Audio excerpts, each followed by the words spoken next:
గ్యాప్ని మనం ఫిలప్ చేయకపోతే భవిష్యత్ తరాలకు అన్యాయం జరుగుతుంది.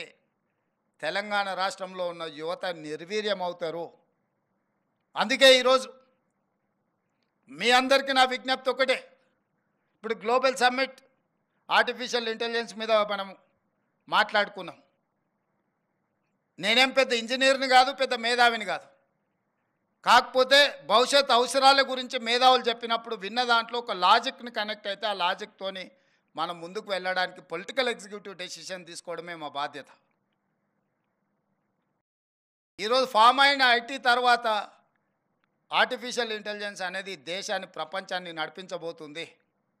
ఆ అవసరాలను గుర్తించి ఇండియాలో లీడ్ పార్ట్నర్గా ఆర్టిఫిషియల్ ఇంటెలిజెన్స్లో తెలంగాణ రాష్ట్రం ఉండాలన్న ఆలోచనతోని మీ దగ్గర చదువుకుంటున్న విద్యార్థులను ఆర్టిఫిషియల్ ఇంటెలిజెన్స్ వైపు మీరు వాళ్ళకి ఆ కోర్సులు కావాల్సిన విధానాన్ని మీరు తీసుకొని ముందుకు రండి. దానికి సంబంధించి మా ప్రభుత్వం ఒక స్పష్టమైన విధానంతో మిమ్మల్ని ప్రోత్సహించడానికి సిద్ధంగా ఉన్నదని చెప్పి నేను చెప్పదలుచుకున్నాను. అదేవిధంగా skilled or semi skilled labour కూడా మన దగ్గర లేరు. ఇంజనీరింగ్ చదువుకొని బయటకు వస్తే పట్టా ఉంటుంది కానీ పనితనంలో చాలా బాధాకరంగా పరిస్థితులు ఉన్నాయి. అందుకే ఈరోజు మా ప్రభుత్వం ఆలోచన చేసి ఎస్కీలో మనము స్కిల్ డెవలప్మెంట్ యూనివర్సిటీని, ఒక కొత్త యూనివర్సిటీని ఇంట్రడ్యూస్ చేసి తొందరలోనే ఆ యూనివర్సిటీని మనం స్టార్ట్ చేస్తున్నాం. Already government has initiated that process like ISB. ప్రభుత్వం ఏదో నిధులు ఇచ్చి ప్రభుత్వమే సిలబస్ను డిసైడ్ చేస్తే ప్రభుత్వంలో ఆ సిలబస్ ఏది కావాలని మా దగ్గరకు వచ్చి అది అప్రూవల్ మళ్ళీ కిందికి పోయే వరకు 4 ఏళ్ళు అయింది. 4 ఏళ్లలో మేము అప్రూవల్ ఇచ్చిన సిలబస్ అవుట్డేటెడ్ అయిపోతే దాని గురించి మాట్లాడే వాళ్ళు కూడా ఉండరు. అందుకే కరికులం నుంచి ప్రతిదీ ఐఎస్బికి ఒక మేనేజ్మెంట్ ఎట్లయితే ఉందో దాని అవసరాలను బట్టి ప్రపంచంతో పోటీ పడే విధంగా వాళ్ళు ఎట్లా నిర్వహించుకోవడానికి ఇచ్చినామో అటానమస్గా స్కిల్ డెవలప్మెంట్ యూనివర్సిటీ కూడా అట్లా అటానమస్ స్టేటస్ ఇచ్చి ప్రతిదీ వాళ్ళే నిర్వహించుకునే విధంగా ఏర్పాటు చేయాలి అని చెప్పి ఈరోజు మేము నిర్ణయం తీసుకున్నాము. ఆల్రెడీ ఆ దిశగా ప్రభుత్వం ప్రణాళికలు సిద్ధం చేసి వాళ్ళకి చెప్పింది. అందులో ముఖ్యంగా ఫార్మా సైడ్ ఉన్న ఇండస్ట్రియలిస్టులను, అదేవిధంగా ఐఎస్బిలో ఆల్రెడీ పార్టయ ఎడ్యుకేషన్ ఇన్స్టిట్యూట్స్ రన్ చేస్తున్న వాళ్ళందరినీ కూడా పిలిపించి కూర్చోబెట్టి మాట్లాడడం జరిగింది. ఆ రోజు అత్యవసరంగా మీటింగ్ ఏర్పాటు చేసినాం కాబట్టి కొద్దిమందినే ఆ రోజు పిలవగలిగినాము. అందుకే ఈరోజు స్కిల్ డెవలప్మెంట్ యూనివర్సిటీలో ప్రభుత్వం ఏమైతే చేయాలనుకుంటుందో మీ వైపు నుంచి ఎవరైనా సహకరించే వాళ్ళు ఉంటే డెఫినెట్గా మా principal secretary education Burra Venkatesham గారిని మీరు ఒకసారి కలవండి. మీ వైపు నుంచి ఏమైనా ఇన్పుట్ ఉన్నా దానికి ఒక కార్పస్ ఫండ్ క్రియేట్ చేయాలనుకుంటున్న నెక్స్ట్ స్టూడెంట్స్కి ఫండ్స్ కేసీటీ ఉండొద్దు ఎస్టాబ్లిష్మెంట్ కోసము వాటన్నిటికి కూడా అనుకుంటున్నాం. మీ వైపు నుంచి సహకరించగలిగిన వాళ్ళు ఎవరైనా ఉంటే లేదా మీకు తెలిసిన వాళ్ళు ఉన్నా కూడా వాళ్ళ వైపు నుంచి సపోర్ట్ ఇచ్చే విధంగా మీరందరూ ముందుకు రండి.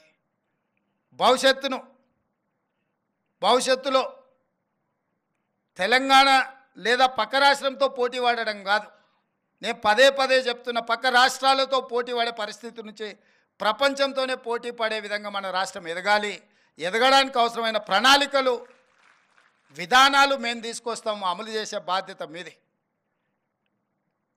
ఎందుకు అని అంటే మీరు అమలు చేసినప్పుడే ఆ క్వాలిటీ ఎడ్యుకేషన్, క్వాలిటీ ట్రైనింగ్ వస్తుంది. మేము పాలసీ మేకర్స్ మాత్రమే. మీకేం పాలసీ కావాలో మీరు మా దగ్గరికి పుష్ చేయండి. ఆ పాలసీని అడాప్ట్ చేసుకొని వితిన్ డేస్లో గవర్నమెంట్ వాటికి అనుమతి ఇచ్చే బాధ్యత మా ప్రభుత్వం తీసుకుంటుంది. మా ప్రభుత్వానికి భేషజాలు లేవు. మా ప్రభుత్వం ఈ రాష్ట్రంలో ఉన్న నిరుద్యోగ యువకులకు ఒక అద్భుతమైన ఉద్యోగ ఉపాధి అవకాశాలు కల్పించి ఆ నిరుద్యోగ యువకులే కొత్త ఉద్యోగాలు కల్పించే బాధ్యత పెరిగే విధంగా వాళ్ళని ప్రోత్సహించాలన్నదే మా ఆలోచన. మీకు తెలిసి తెలంగాణ ఏర్పడిన నేపథ్యం, దీనికి ఉన్న పరిస్థితులు, నిరుద్యోగ సమస్యనే తెలంగాణ రాష్ట్ర ఏర్పాటుకు ప్రధాన కారణం. ఆ నిరుద్యోగ సమస్యను మనము పరిష్కరించకపోతే పూర్తిగా ప్రజాప్రతినిధులుగా మేము విఫలమైనట్టే. అందుకే మా ప్రభుత్వం నిరంతరం నిరుద్యోగ యువకులకు, విద్యార్థులకు అవసరమైన ప్రణాళికల్ని, మీకు తెలుసు 20 సంవత్సరాల నుంచి టీచర్ కమ్యూనిటీ ప్రమోషన్స్ అని పెండింగ్ ఉండే. వందల వేల కేసులు కోర్టులలో ఉంటే వాటన్నిటిని కూడా క్లియర్ చేసి మన 19,000 మంది టీచర్లకు ప్రమోషన్స్ ఇచ్చిన ఇన్ వన్ స్ట్రోక్. గత కొన్ని సంవత్సరాల నుంచి టీచర్ల బదిలీలు లేక ఏ బదిలీ చేయడానికి పోయినా కోర్టు ఇంటర్ఫియరెన్సో లేకపోతే పొలిటికల్ ఎగ్జిక్యూటివ్స్ ఇంటర్ఫియరెన్సో లేకపోతే ప్రభుత్వంలో ఉన్నవాళ్ళు ఏదేదో చేసేసిందని రకరకాల వార్తలు వచ్చేది. టోటల్ టీచర్స్ని అందరినీ కూడా బదిలీలు పారదర్శకంగా చేసినాం. చిన్న చర్చ కూడా జరగలేదు. గ్రూప్ 1 ఎగ్జామ్స్ 4,03,000 మంది అప్లై చేసుకొని 3 లక్షల పైన గ్రూప్ 1 ప్రిలిమ్స్ ఎగ్జామ్ మేము నిర్వహించినాం. చిన్న సమస్య రాకుండా మైన్యూట్స్లో వర్కౌట్ చేసి జేఎన్టీయూ నుంచే సపోర్ట్ తీసుకున్నాం. How you people are conducting EAMCET and other exams we have adapted same procedure and practice. ఎందుకు అని అంటే గ్రూప్ 1 రాగానే బయోమెట్రిక్ తీసుకుంటామని చెప్పి తీసుకోకపోవడం వల్ల కోర్టు స్ట్రైక్ ఆఫ్ చేసింది. మీరు బయోమెట్రిక్ తీసుకుంటామని తీసుకోలేదు కాబట్టి మీరు ఇచ్చిన నోటిఫికేషన్కి మీరు అమలు చేసిన విధానానికి తేడా ఉంది అని. సో నోటిఫికేషన్లో ఏం ఇష్యూస్ను పొందుపరిచినామో అదే విధంగా పరీక్షలు నిర్వహించి ప్రిలిమ్స్ కంప్లీట్ చేసి ప్రిలిమ్స్ రిజల్ట్స్ ఇచ్చినాం. నోటిఫికేషన్లో 1:50 అని మేము మెన్షన్ చేసి నోటిఫికేషన్ ఇచ్చినాం. That's not our decision. The then government 2022లోనే 1:50 గ్రూప్ 1లో తీసుకోవాలని జీవో ఇచ్చి ప్రభుత్వ విధానాన్ని తీసుకున్న ఆ విధానంతోనే నోటిఫికేషన్ ఇచ్చిండ్రు. ఎగ్జామ్స్ కండక్ట్ చేసిండ్రు. ఆ ఎగ్జామ్స్లో ఏం జరిగిందో మీకు తెలుసు. నేను ఎక్కువ లోతుగా చెప్పాల్సిన అవసరం లేదు. అందుకే కోర్టుల పరీక్షలు రద్దు చేసినాయి. సేమ్ గైడ్లైన్స్లో మేము నోటిఫికేషన్ ఇచ్చి ఎగ్జామ్స్ కండక్ట్ చేసినాక కొంతమంది ఇప్పుడు 1:100 బిలో అంటున్నారు. ప్రజాప్రతినిధులుగా ముఖ్యమంత్రిగా మంత్రిగా నాకు శ్రీధర్ బాబు గారికి 1% కూడా నష్టం లేదు, కష్టం లేదు 1:50 బదులు 1:100 పిలవడానికి. కానీ 1:100 పిలిచిన మరుక్షణము కోర్టు సింపుల్గా 1:50 పిలుస్తా అని చెప్పి నువ్వు నోటిఫికేషన్ ఇచ్చి ప్రిలిమ్స్ కండక్ట్ చేసి ఇప్పుడు 1:100 పిలుస్తాను నువ్వు రిజల్ట్ ఇస్తే నీ ఫండమెంటల్స్కి నువ్వు అగెనెస్ట్గా పోతున్నావు కాబట్టి court next minute strike off చేస్తుంది. మళ్ళీ మొదటికి వస్తా 2011లో మొదలుపెట్టిన గ్రూప్ 1 ఎగ్జామ్స్ 2024లో కూడా మనం కంప్లీట్ చేసుకోలేకపోయినాం. 12-13 ఏళ్ళు గ్రూప్ 1 పరీక్షలు నిర్వహించుకోలేని పరిస్థితుల్లో ప్రభుత్వాలు ఉంటే ఆ రోజు 21-22 ఏళ్ళ పిల్లగాడు ఈరోజు 34 ఏళ్ళకు వచ్చిండు. వాడికి పెళ్ళి చేస్తే పిల్లలు అయిపోయి పిల్లలు బడికి పోయే వయసు. గ్రూప్ 1 ప్రిపేర్ అవుదాం వచ్చి కోచింగ్ సెంటర్లు వెళ్ళి ఇక్కడనే తిరిగి వాడికి నిజంగా వాడి యుక్త వయసు అంతా కోచింగ్ సెంటర్ల దగ్గరనే అయిపోయింది. ఊరికి వెళ్తే తల్లిదండ్రులకు భారం, ఇక్కడ ఉంటే 10 ఏళ్ళు పని చేయకుంటూ ఉంటే పని చేద్దామన్న ఓపిక కూడా పోద్ది. వీటన్నిటిని దృష్టిలో పెట్టుకొని క్రిస్టల్ క్లియర్గా నోటిఫికేషన్ ఏమి ఇచ్చినో దాని ప్రకారమే పరీక్షలు నిర్వహించాలని ముందుకెళ్తున్నాము. కొంతమంది అనుకోవచ్చు ఏమైంది వీళ్ళకు 1:100 పిలిస్తే అని.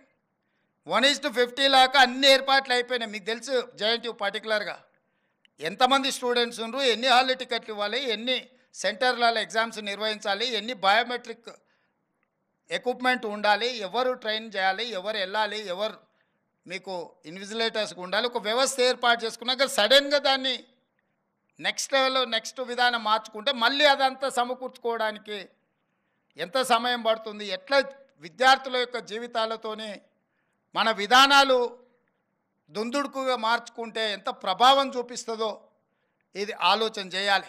ఎందుకు మీతో నేను పంచుకుంటున్నా అంటే లక్షల మంది విద్యార్థులు మీతోనే ప్రత్యక్ష సంబంధాలు ఉంటారు. ప్రభుత్వాలకు పోయేది ఏం లేదు. మళ్ళోసారి ఏది పోస్ట్ పోన్ చేసినా 10 ఏళ్ళు మనము అంతకుముందు కొట్లాడింది తెలంగాణ కోసం, ఉద్యోగాల కోసమే. తెలంగాణ వచ్చినాక ఉద్యోగాలు భర్తీ చేయట్లేదని కొట్లాడింది మనమే.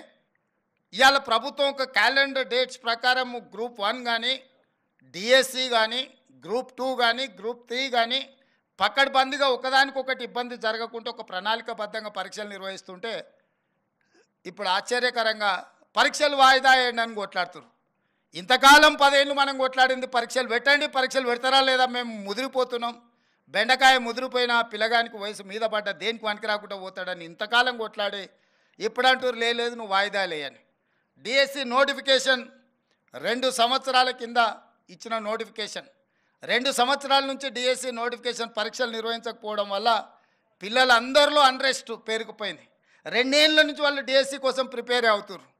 ఇప్పుడు నేను డిఎస్సి పలానా డేట్ నాడు పెడతా అంటే లేదు మాకు చదువుకోవడానికి సమయం కాలేదు, దాన్ని కూడా కొంచెం వాయిదా అయ్యింది అంటారు. అరే రామ, 10 ఏళ్ళు నోటిఫికేషన్ రాలేదన్నారు, 2 ఏళ్ల కింద డిఎస్సి నోటిఫికేషన్ వచ్చింది, 2 ఏళ్ల నుంచి వాయిదాలు పడుతూనే వచ్చింది, ఈ 2 ఏళ్లలో పిల్లలు చదువుకోలేదా? మళ్ళీ ఇప్పుడు వాయిదా వేస్తే అదనంగా చదువుకునేది, మేమేం సిలబస్ మార్చలేదే, పరీక్ష విధానాన్ని మార్చలేదే మీరు నేర్చుకోవడానికి. అంటే కేవలం కొన్ని రాజకీయ శక్తులు, కొన్ని కోచింగ్ సెంటర్ల యజమానులు ఆన్ టైంలో పరీక్షలు అయిపోతే నష్టం జరిగేది రాజకీయ నిరుద్యోగులకు, ఎస్టాబ్లిష్ చేసుకున్న కోచింగ్ సెంటర్లకు. ఎందుకంటే ఏ పరీక్షలు ఆ పరీక్షలు అయిపోతే పిల్లలు ఈ ఉద్యోగం రాకపోతే వాడు ఇంకో దానికి వెళ్ళిపోతాడు ఆటోమేటిక్గా. ఊర్లో పోయి వ్యవసాయం చేసుకుంటాడు, ఇతర ఉద్యోగాలకు పోవాలనుకున్న వాళ్ళు ఇతర ఉద్యోగాలకు పోతారు. డిఎస్సి రాస్తే ఒకవేళ గవర్నమెంట్ టీచర్ ఉద్యోగం రాకపోతే ప్రైవేట్ స్కూల్లోనైనా జాయిన్ అవుతాడు. ఇతర బాధ్యతలు, ఇతర ఉద్యోగ ఉపాధి అవకాశాలు చూసుకుంటే నష్టపోయేది ఎవరయ్యా అంటే ఈ లక్షలాది మంది నిరుద్యోగుల ప్రాతిపదికన కోచింగ్ సెంటర్లు పెట్టుకున్న వాళ్ళకి నష్టం. కోచింగ్ సెంటర్ యజమాని ఆమరణ నిరాహార దీక్ష చేస్తా అంటారు పరీక్షలు వాయిదా వేయమని. నేను అడిగిన ఆయన హాల్ టికెట్ ఏముందో తీయరా, దేనికి రాసిండో పాపం మాట్లాడదామని. లేదు సార్, ఆయన కోచింగ్ సెంటర్ ఉంది, ఆయనకు 2 నెలలు పోస్ట్ పోన్ చేస్తే డిఎస్సి 100 కోట్లు లాభం వస్తుందంట, 2 నెలలు ఆయనకు 100 కోట్ల ఆదాయాన్ని మీరు దెబ్బతీసారట అని ఒక్క ఆయన గురించే చెప్పారు. ఇంకొక ఆయన దీక్ష కూర్చున్నాడు. ఏందే ఆయన మన పార్టీలో ఉండే మనటి వరకు ఆయనేం పరీక్షలు రాస్తున్నానంటే నువ్వు పార్టీలో ఏం ఉద్యోగం ఇవ్వలేదంటే సార్ ఇప్పుడు నిన్ను గిల్లడమే ఆయన పైన అంటే అందుకే ఆయన దీక్ష కూర్చున్నాడు సార్ అన్నాడు. ఇంకో పిల్లగాడు కూర్చున్నాడు, గాంధీ హాస్పిటల్లో చేరాడు. అరే పాపం నాకు తెలిసినోడే పిల్లగానికి ఏమన్నా కానీ ఏం పరీక్ష రాస్తుండే, అవసరం అయితే స్పెషల్ కోచింగ్ అని ఇప్పిద్దామంటే ఆయన ఏం పరీక్ష రాస్తున్నాడు సార్, ఆయనకు లీడర్ చెప్పినట్టు నువ్వు చేస్తే బాగా పేరు వస్తుంది, నీకు నేను చూసుకుంటా పో అని. నిన్న మన 3 దీక్ష చేస్తే 3 గురించి వివరాలు తెప్పించినాను. ఆ 3లో ఏ ఒక్కడు కూడా ఏ పరీక్ష రాస్తలేడు. ఏ పరీక్షలు రాయనోడు, ఏ ఉద్యోగానికి పోటీ పడనోడు నిర్వహిస్తున్న పరీక్షల్ని వాయిదాలు వేయండి అని చెప్పి దీక్షలు చేస్తారు. ఇది ఒక విచిత్రమైన పరిస్థితి. అదేవిధంగా జాబ్ క్యాలెండర్ ప్రకారం జాబ్ క్యాలెండర్ రేపు అసెంబ్లీలో డిక్లేర్ చేస్తా అని చెప్పిన. ఇంతకుముందు 10 ఏళ్ళు ఏ పొజిషన్లో అయినా గ్రూప్ 4 కావచ్చు, గ్రూప్ 3 కావచ్చు, గ్రూప్ 2 కావచ్చు, గ్రూప్ 1 కావచ్చు, ఆర్ అదర్ డిఎస్సి కావచ్చు, పారామెడికల్ కావచ్చు, గురుకుల్ కావచ్చు, లేకపోతే పోలీస్, దాంట్లో ఎప్పుడు ఉద్యోగ నోటిఫికేషన్లు వస్తాయో ఎప్పుడు నియామకాలు జరుగుతాయో తెలియదు. ఎవ్రీ ఇయర్ మార్చి 31 లోపల అన్ని శాఖలలో ఉండే ఖాళీలను తెప్పించి జూన్ 2 లోపల నోటిఫికేషన్లు ఇచ్చి డిసెంబర్ 9 లోపల సంవత్సరంలో ఉండే ఖాళీలను అన్ని భర్తీ చేయడానికి జాబ్ క్యాలెండర్ని తీసుకొస్తున్నాం, దాని చట్టబద్ధత చేస్తున్నాం. ఎవ్రీ ఇయర్ ఎందుకు మీకు యూపీఎస్సీ రిజల్ట్స్ వస్తాయి, ఐఏఎస్, ఐపీఎస్, ఐఎఫ్ఎస్, ఐఆర్ఎస్ ఏవైతే సివిల్ సర్వెంట్స్ ఉద్యోగాలు ఉన్నాయో అన్ని ఖాళీలు ప్రతి సంవత్సరం క్రమ పద్ధతిలో తెప్పించి క్రోడీకరించి క్యాలెండర్ డేట్స్ ప్రకారం ఆటోమేటిక్గా పరీక్షలు నిర్వహించేటట్టు ఉద్యోగాలు ఇచ్చి ఒక సిస్టమ్ డెవలప్ అయింది యూపీఎస్సీ. నేనే స్వయంగా యూపీఎస్సీ చైర్మన్ దగ్గర పోయి 4 గంటలు కూర్చొని మా అధికారులను తీసుకెళ్ళి కూర్చొని మీరు ఎక్కడ కూడా చిన్న ఆరోపణ లేకుండా ప్రతి సంవత్సరం ఏ విధంగా మీరు పరీక్షలు నిర్వహిస్తున్నారు, ఇన్ని లక్షలాది మందితో పరీక్షలు చేసినా కూడా మీకు ఎందుకు ఎలాంటి ఆరోపణలు లేకుండా ప్రతి సంవత్సరం మీరు పరీక్షలు నిర్వహించగలుగుతున్నారు అంటే వాళ్ళు క్లియర్గా అటానమస్గా వాళ్ళు పనిచేస్తున్నారు, పొలిటికల్ ఇన్ఫ్లుయెన్స్ లేకుండా. చిన్న ఆ ఉద్యోగిలో డెప్యుటేషన్ మీద తీసుకునే ఉద్యోగి మీద చిన్న అనుమానం వచ్చినా next minute they are surrendering that employee. కానీ పబ్లిక్ సర్వీస్ కమిషన్లో లక్షలాది ఉద్యోగాలు ఇచ్చే పబ్లిక్ సర్వీస్ కమిషన్లో మొత్తం అవుట్సోర్సింగ్ వాళ్ళని తీసుకొచ్చి పెట్టారు. వాడికే ఉద్యోగం లేక అవుట్సోర్సింగ్ వస్తే వాడు గ్రూప్ 1 ఉద్యోగాలను నియమించే బాధ్యత వాడి కంప్యూటర్స్ మొత్తం అంతా వాడికి అప్పచెప్తే వాళ్ళు ఏం చేస్తారు, ఎట్లా చేస్తారు? నియమించిన పబ్లిక్ సర్వీస్ కమిషన్ మెంబర్లను మీరు చూడండి, ఒక ఆయన ఆర్ఎంపీ డాక్టరే. ఆర్ఎంపీ డాక్టర్ అంటే గ్రూప్ 1 ఉద్యోగిని ఇంటర్వ్యూ చేసి డిసైడ్ చేస్తాడంట. అంటే ఆశ్చర్యకరమైన పరిణామాలు తెలంగాణ రాష్ట్రం వచ్చిన తర్వాత గతంలో జరిగినాయి. అందుకే స్పష్టంగా గ్రూప్ 1 ఉద్యోగిని ఒకవేళ నియమించాలంటే, సిలబస్ ఫైనల్ చేయాలంటే, లేదంటే ప్రొఫెసర్స్తో మాటని క్వశ్చన్ బ్యాంకింగ్ రెడీ చేయాలంటే ఆ పని చేసేవాడు అంతకంటే కొంచెం పై చదువు ఉన్నోడు, జ్ఞానం ఉన్నోడు, అవగాహన ఉన్నోడు అందులో ఉండాలన్నది నా ఆలోచన. నిరుద్యోగులకు రాజకీయ పార్టీలలో మేము ఉద్యోగము ఇవ్వలేదు, మేము టికెట్ ఇవ్వలేదు అంటే వాళ్ళని తీసుకొచ్చి పబ్లిక్ సర్వీస్ కమిషన్ మెంబర్ని చేస్తే వాళ్ళ ఆలోచన ఏముంటుంది, వాళ్ళ విజ్డమ్ ఏముంటుంది? నాకేం పని లేదా, నాకు ఒక ఆయన ఉద్యోగం కనిపిస్తే నేను కూడా నాకు తెలిసిన ఏం పని లేనోనికి ఇంకో ఉద్యోగం ఇద్దామనుకుంటా. కష్టపడి చదివి ఒక లెవెల్కి వచ్చి ఒక మంచి ఉద్యోగంలో వస్తే అతనికి ఒక బాధ్యత ఇస్తే, అరే చదువుకున్నోనికి కష్టపడడానికి ఆ విలువేందో నాకు తెలుసు కాబట్టి నేను కూడా అలాంటి నియమించాలనుకుంటాడు తప్పితే రాజకీయ పునరావాస కేంద్రాలుగా ఇవి మారకూడదు. విద్యా సంస్థలు ఏవి కూడా రాజకీయ పునరావాస కేంద్రాలుగా మారకూడదు అనేది నా ఆలోచన, మా ప్రభుత్వం యొక్క విధానం. అందుకే మీకు అందరు కొంత కఠినంగా అనిపించిన పరీక్షలు నిర్వహించే విధానంలో ఒక స్పష్టత పెట్టుకొని ముందుకెళ్తున్నాము. నేను బాధ్యత తీసుకున్న మరుక్షణం 90 రోజుల్లో 30,000 ఉద్యోగాలు ఎల్బీ స్టేడియంలో పిలిపించి మరి ప్రతి ఉద్యోగికి వాళ్ళ నియామక పత్రం నేను నా చేతులతోనే అందించిన. 10 ఏళ్ళు వాళ్ళు కొట్లాడి ఆ 30,000 ఉద్యోగాలు కూడా కోర్టులో కేసులతోని చిక్కుముళ్ళతో ఉంటే వస్తానే ఆ కేసులను అన్నిటిని కూడా పరిష్కరించి మొదటి 90 రోజుల్లో 30,000 ప్రభుత్వ ఉద్యోగాలు ఇచ్చింది మా ప్రభుత్వము. మీకు ఆ మొత్తం డేటా నేను ఆన్లైన్లో పెట్టిస్తే ఎవరెవరికి మేము ఉద్యోగం ఇచ్చినామో లెక్కలు చెప్పడం అంటే నెంబర్ చెప్పడం కాదు. డిసెంబర్ 7, 2023 మేము ప్రభుత్వంలో ప్రమాణ స్వీకారం చేసిన తర్వాత మొదటి 90 రోజుల్లో ఇచ్చిన 30,000 ప్రభుత్వ ఉద్యోగాలకు సంబంధించి ఎవరెవరికి ఇచ్చినామో మేము ఆన్లైన్లో పెడుతున్నాం. మేము ఛాలెంజ్ చేస్తున్నాం. ప్రతి అన్ఎంప్లాయిడ్ యూత్కి పరీక్షలు రాసి సంవత్సరాల కొద్దీ ఎదురు చూస్తున్న వాళ్ళ కేసులను తొలగించి 30,000 మందికి ఉద్యోగాలు ఇచ్చినాం. ఇప్పుడు మిగతా ఉద్యోగాలు డిఎస్సి నోటిఫికేషన్ కావచ్చు, గ్రూప్ 1 కావచ్చు, గ్రూప్ 2 కావచ్చు, గ్రూప్ 3 కావచ్చు, ఈ ఇయర్ ఎండ్ లోపల వాళ్ళ అన్ని పరీక్షలు నిర్వహించి వాళ్ళ నియామకాలు పూర్తి చేయాలని ఒక ఆలోచనతోని మేము ముందుకెళ్తున్నాము. గందరగోళంగా చాలా సమస్యలు, ఆర్థిక భారంతో కూడుకున్న సమస్యలు మా మీద ఉన్నాయి. అయినా కష్టపడి ఒకటొకటి పరిష్కరించుకుంటూ ఎందుకు మిమ్మల్ని అందరినీ కలుస్తున్నామంటే మీలాంటి స్టేక్ హోల్డర్స్కి ప్రభుత్వం మీద విశ్వాసం కోల్పోతే సమాజానికి తీరని నష్టం చేస్తుంది. మీకు నమ్మకం, విశ్వాసం కల్పించడానికి ఈరోజు మేము ఇక్కడికి వచ్చిన మా ప్రభుత్వం మీ బద్దలు వచ్చి నిలబడ్డది.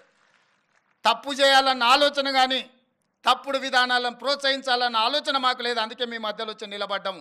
తప్పు చేయాలనుకుంటే 4 గోడల మధ్యలో కూర్చుంటాం. తప్పులను సరిదిద్దాలనుకుంటే మీ అందరి దగ్గరకు వచ్చి మీ ముందర నిలబడి మా ప్రభుత్వం మాట్లాడుతుంది. ఇది మా విధానం. యాజమాన్య సంస్థలకు అందరికీ నేను మాట ఇస్తున్నా, మీరు క్వాలిటీ పెంచండి. మీ క్వాలిటీ పెంచడానికి అవసరమైన సహకారాన్ని మా ప్రభుత్వం ఇస్తుంది. మీ ఇంజనీరింగ్ కాలేజీలు జేఎన్టీయూ అఫిలియేటెడ్గా ఉన్న ఇంజనీరింగ్ కాలేజీల యజమానులకు నేను చెప్తున్నా, నిరుద్యోగులను ఉత్పత్తి చేసే కర్మాగారాలుగా మీ ఇంజనీరింగ్ కాలేజీలు మారకూడదు. మీరు ఉద్యోగ ఉపాధి అవకాశాలు మీ క్యాంపస్ నుంచి బయటకు వచ్చిందంటే వాడు ఒక ప్రయోజకుడు ఈ సమాజ నిర్మాణంలో భాగస్వాములను తయారు చేసి బయటికి పంపించే విధంగా మీరు ప్రయత్నం చేయండి. మీకు అవసరమైన సహకారాన్ని ఇచ్చే బాధ్యత మా ప్రభుత్వం తీసుకుంటుంది అని చెప్పి మీకు అందరికీ చెప్పదలుచుకున్న. స్కిల్ లేకుంటే సర్టిఫికెట్ ఉంటే ఉద్యోగం రాదు. ఇది వారసత్వ సంపద కాదు. తాతల నుంచి తండ్రులకు వచ్చి, తండ్రుల నుంచి కొడుకులకు వచ్చి, కొడుకుల నుంచి వాళ్ళ పిల్లలకు పోవడానికి యాన్సిస్టర్ ప్రాపర్టీ అయితే వారసత్వం కింద బదిలీ చేయొచ్చు. స్కిల్ అట్లాంటిది కాదు. స్కిల్ ఎవరికి వాళ్ళు నేర్చుకోవాల్సిందే, అప్గ్రేడ్ చేసుకోవాల్సిందే. ఎప్పటికప్పుడు కూడా ప్రపంచంతో పోటీ పడాలంటే ఎప్పటికప్పుడు మనకున్న స్కిల్ని కూడా అప్గ్రేడ్ చేసుకోవాల్సిన అవసరం సమాజంలో ఉంది. దానికి అవసరమైన ప్రణాళికలు మీరు సిద్ధం చేయండి. మీరు అన్ని రకాలుగా మా ప్రభుత్వాన్ని ఎప్పుడు ఏం కావాలన్నా చెప్పుకోవడానికి మీకు అవకాశం ఉంటుంది. ఈ 6 నెలలు కొంత మీకోసం సమయం ఇవ్వకపోవడానికి ఉన్న రాజకీయాలు, పరిస్థితులు, పరిణామాలు, తీవ్రమైన సమస్యల ప్రాధాన్యత క్రమాన్ని మేము నిర్ణయించుకొని తీవ్రమైన సమస్యల్ని ముందు అడ్రస్ చేసుకుంటూ మిగతా వాటిని ఒక క్రమ పద్ధతిలో పెట్టుకొని ముందుకు వెళ్తున్నాం. డెఫినెట్గా మీ ఆలోచన, మిమ్మల్ని పట్టి పీడిస్తున్న భూతము ఫీజు రియంబర్స్మెంటు దాన్ని తప్పకుండా బంధించి బాటిల్లో పెట్టి మీకు న్యాయం జరిగే విధంగా మా ప్రభుత్వం నిర్ణయం తీసుకుంటుంది. మీరెవ్వరు అడిగినా అడగకపోయినా మీ మనసులో ఏముందో అర్థం చేసుకోగలిగిన మనసు మా ప్రభుత్వానికి ఉంది. అందుకే డెఫినెట్గా పాతది ఎట్లా పరిష్కరించుకోవాలా ఇదొక భాగము. భవిష్యత్తులో మీకు ఇబ్బంది జరగకుండా ఏ academic year the year 100% clear చేయడానికి ఏం చేయాలనో ద్విముఖ వ్యూహంతో మా ప్రభుత్వం ముందుకు వస్తుంది. డెఫినెట్గా మీ సమస్యల్ని పరిష్కరిస్తుందని తెలియజేస్తూ మీ అందరి దగ్గర సెలవు తీసుకుంటున్న ధన్యవాదాలు.